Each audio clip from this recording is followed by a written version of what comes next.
안녕하세요, 배트입니다. 원본은 사실 쭉 이어지는 대화 내용이라 1편을 보고 오셔야 이해가 되실 겁니다. 슈페터의 창조적 파괴라든지 러다이즘, 그리고 대기업 쪼개기 등을 인용한 기술의 혁신이 가져오는 사회적 비용과 정치적 메시아니즘에 대한 내용이었습니다. 추가 설명 없이 영상 들어가겠습니다. I'm merely making a couple of very obvious observations. But there are downsides to this We stuff. are not servants of our economic system. We are not here to serve as shareholders. We're human beings, and our concerns are real. Now, they must be balanced against the concerns of shareholders and lots of other concerns. But to say that, if it's more efficient to have you move to some crappy suburb to serve some douchey company because that's what, is best to increase value, it's like, it's okay for me to stand up and say, there are other concerns here, actually. And there's a social cost to doing that.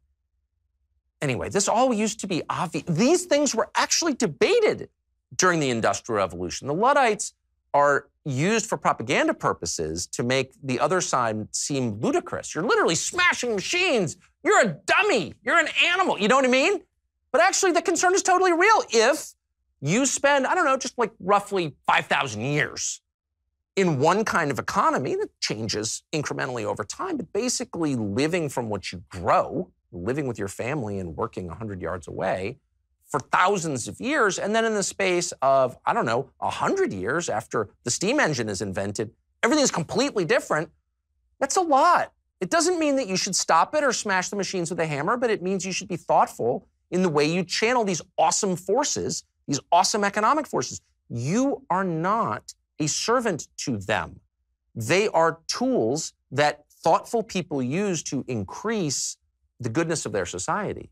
So I guess I'm just so struck by whenever I talk to liberals or conservatives, market fundamentalists in Washington, they're like, well, we can't stop. This is technology.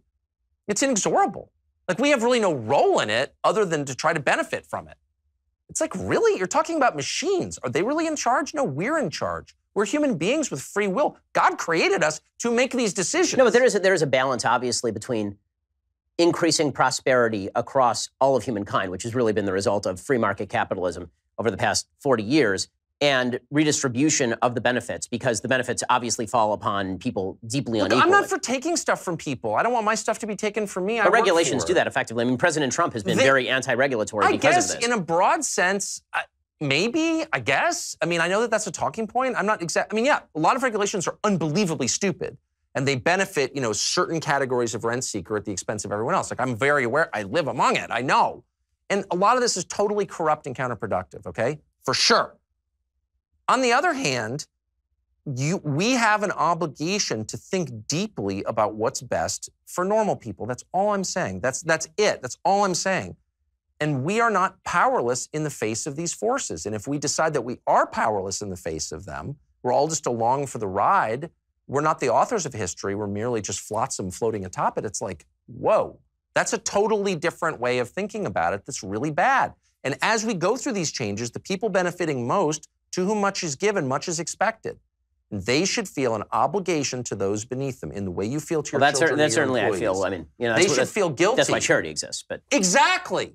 터커가 초반부에 suburb라는 단어와 do시라는 단어를 썼는데 둘 다 속어예요. suburb는 사전적 의미는 교외 지역인데 도시라는 의미의 urban에 sub를 붙여서 suburb가 된 겁니다. 터커가 suburb라고 말했을 땐 좀 지루하고 구리고 인생 종착역의 뉘앙스로 말한 거라 벽지라고 의역했습니다. do시라는 단어는 지역하면 똥이라는 의미인데 현지인들 사이에선 재수없는 가짜는 뻔뻔한 이런 여러 가지 의미를 복합적으로 갖고 있어요. 그래서 여기서 터커가 do시라고 한 거는 좆도 아닌 이런 의미로 의역된 겁니다. 1편 영상에서도 해석드렸지만 고전적 자유시장 자본주의를 지지하시는 분들은 터커의 사회주의적인 발언에 거부감이 들었을지도 모릅니다. 그런 감정이 잘못됐다는 건 아니지만 한 가지에 치우치며 터커의 발언의 본질을 정확히 분석하기가 어렵다면 저는 알려드리고 싶습니다. 제가 감히 사회주의에 대해 강론하진 않겠습니다만 제 영상을 통해 공부하신 분들은 정치 성향을 떠나서 정말 합리적이고 일관적인 분들이었으면 좋겠어요. 그래서 이 영상에 관련된 부분만 정확히 짚어드리겠습니다. 아시다시피 사회주의의 골자 중에 하나는 생산수단의 공동소유와 관리, 정부하의 계획적인 생산과 평등한 분배죠. 터커는 자주차를 만든 사람들에게 돌아가야 할 이익을 직장을 잃은 실은 실업자들에게 분배하자는 말을 하는 건 아닙니다. 터커는 그런 기술의 변화가 너무 급작스럽게 닥쳐서 실업자들이 엉뚱한 방향으로 튀지 않게 관리하자고 주장합니다. 볼셰비즘과 같은 혁명을 예방하기 위해서요. 이건 굳이 엄밀히 따지자면 사회주의가 아니라 국가주의입니다. 국가가 경제와 사회의 흐름을 규제로 통제하는 거. 영상을 보실 우파분들을 위해 추가로 첨언하자면 그렇다고 국가주의 자체를 너무 까셔도 안 됩니다. 왜냐면 사실 우리나라는 해방 이래 통제정권 아래서 가장 큰 도약을 한 바 있어요. 그 통제의 정도와 방향이 논점인 거고 논쟁을 위해선 정당성을 데이터와 논리로 무장하고 계셔야 하는 겁니다. 벤 샤피로의 리미팅 프린시플에 대한 질문 기억나시죠? 규제와 통제의 리미팅 프린시플이 무엇이냐는 질문은 이런 주제에 대한 토론에서 꼭 짚고 넘어가야 하는 부분인 겁니다. 다음 부분은 다문화, 영어로는 diversity라는 주제에 대한 겁니다. 요새 사회란에 페미니스트 어쩌고 시끄러운 거 많이 보이시죠? 서양권은 이미 외국인과 페미니스트가 국자진보 깃발 아래 연합 세력을 형성했습니다. 제가 올린 조던 피터슨 영상에서도 언급됐었죠. 통계청에 의하면 2017년 기준 장기 체류 및 거주 그리고 불법 체류 외국인 숫자를 합하면 200만 가까이 된다고 합니다. 이 수치가 4년 전인 2013년에 140만 수준이었어요. 이 추세로 가면 외국인 숫자가 우리나라 5천만 인구의 10%에 다가가는 게 몇 년이나 걸릴까요? 그리고 이 계층은 10중 8구 노동계층이겠죠. 우와, 우리나라 좌파가 완전 살아가는 포뮬라예요. 오해 마세요. 이민자를 적대하고 금지하자는 말이 절대 아닙니다. 외국인도 우파가 될 수 있어요. 기존 보수 진영이 어떻게 이끌고 교육하냐가 중요한 겁니다. 제가 보기에 한국 보수 진영은 이 부분에서 선점을 노려야 할 것 같아요. 그럼 이런 문제를 이미 겪으며 심층 연구하고 고찰해본 사람들의 생각은 어떤지 한번 들여다보시죠. Your viewpoint on diversity is basically, as I see it expressed in the book,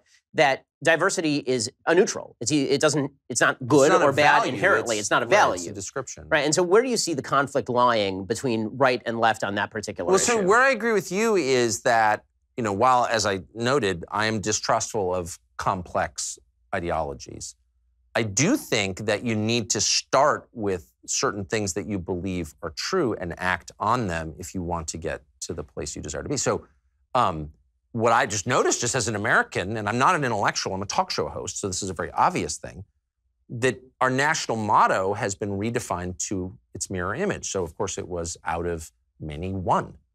And now it is diversity is our strength. So I think it's fair if you, without asking my consent, replace the core principle of our country, it's fair for me to ask if that principle is worth organizing a country around.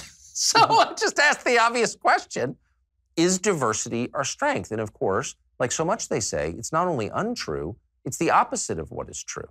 It is never true that diversity is our strength. I'm for all kinds of diversity, but they're not our strengths. So in other words, is it true in your marriage? The less you have in common with your wife, the stronger your marriage is? We don't even speak the same language. That's why we love each other so much. Is it true in your business? We don't know what we're all doing here. Is it true in the military? No, it's insane, actually. It's the opposite, once again, of what is true, what is observably true. So I just noted that. And by the way, at the same time I noted it, as I did, 50 nights in the past 200 nights, I made the case explicitly against racism, which is you are not responsible for your immutable qualities. You can't control your height, your hair color, your DNA, what your parents did. None of that is your fault, and you should not be punished for it or rewarded for it. That is an argument against racism, explicitly. And so for that, I'm a racist. It's like, no, you don't understand. I'm arguing against all kinds of racism. I think it's a really dangerous way to see the world. And anyway, whatever. They don't mean anything they say. They throw at you the very things that they are doing in order to silence you. And I just happen for this brief window of my life to have the freedom to say what I think is true, and I'm going to. 인용구 몇 개 해석하고 정리 짤막히 하겠습니다. 터커가 인용한 out of many, one이라는 미국의 좌명은 영어로 번역된 라틴어예요. 라틴어 원어로는 e pluribus unum이고 의역을 하지만 대동단결입니다. 간단히 설명드리자면 대동단결이라는 단어의 유래인 대동단결 선언의 취지를 보면 같을 동자가 모두가 같다는 의미가 아니라 여러 단체나 정당이 큰 목적을 위해 단결한다는 의미에서 쓰여진 거라 의역하면 대동단결이죠. 여튼 미국 정부가 공식적으로 채택한 국가 표어는 우선 1782년에 발효된 이 out of many, one이 있고 그 다음에 1956년에 의회에서 정식 채택한 In God We Trust가 있는데 이것도 지역하면 우리가 믿는 하나님 안에서가 되지만 의역하면 뭐 주여 믿습니다 이 정도가 되겠네요. 근데 터커가 그 당시 미국의 가치관을 반영한 게 바로 이 국가 표어다라고 했잖아요. 그것에 대해 잠시 설명드리겠습니다. 1782년에 대동단결이 국가 표어가 된 이유는 당시 미국은 한창 독립전쟁을 치르고 있었습니다. 독립전쟁에 참전한 당시 식민자치 주가 총 13개였는데 다 같은 인종, 종교, 언어를 사용함에도 불구하고 독립의 정당성과 새 정부의 구조에 대해서는 이견이 많았어요. 그 다음 1956년에 주여 믿습니다는 그러면 왜 채택된 걸까요? 그로부터 2년 전인 1954년에 미국의 아이젠하워 대통령은 하나님 아래라는 말을 국민 의례에 첨언합니다. 그러고서 1956년에 국가 표어까지 주여 믿습니다로 바꾸죠. 2차 세계대전과 한국전의 상처와 아픔은 미국을 피해가지 않았고 이를 틈타 여러 신흥 종교가 생겨나고 피폐해지고 혼란한 정세를 틈타 공산주의가 자국민을 타락시킬 것을 염려한 아이젠하워의 예방책이었습니다. 나쁘게 말하면 종교를 이용한 우미나 정책이고 세뇌죠. 저는 개인적으로 그렇게는 생각하지 않습니다만 비판의 시선도 알려드리는 겁니다. 그러면 영상에 대한 짤막한 정리 들어가겠습니다. 제가 영상을 통해 보여드리고 싶었던 것은 본질적 가치를 직시하는 지식층 우파의 대의에 대한 고찰입니다. 물론 터커도 미국에선 좌파한테 위선자, 백인우월주의자, 개새끼, 씹새끼 이런 새끼 욕 많이 먹고 돈맛을 안 뒤로는 입장을 요랬다 저랬다 하는 모습도 종종 보인 인물이긴 합니다만 완벽한 사람만 찾다 보면 이 영상에서도 언급됐듯이 정치적 메시아니즘에 빠질 수밖에 없어요. 하지만 제가 이 영상을 번역해서 공유하고 싶던 이유는 적어도 이 영상에서 다룬 내용에 있어서는 터커의 태도와 소신이 우리나라 우파들에게 시사하는 바가 많고 다문화에 대한 그의 견해는 한국 보수가 진보 진영을 어떻게 치고 나갈 수 있는지 단서를 보여주기 때문이었습니다.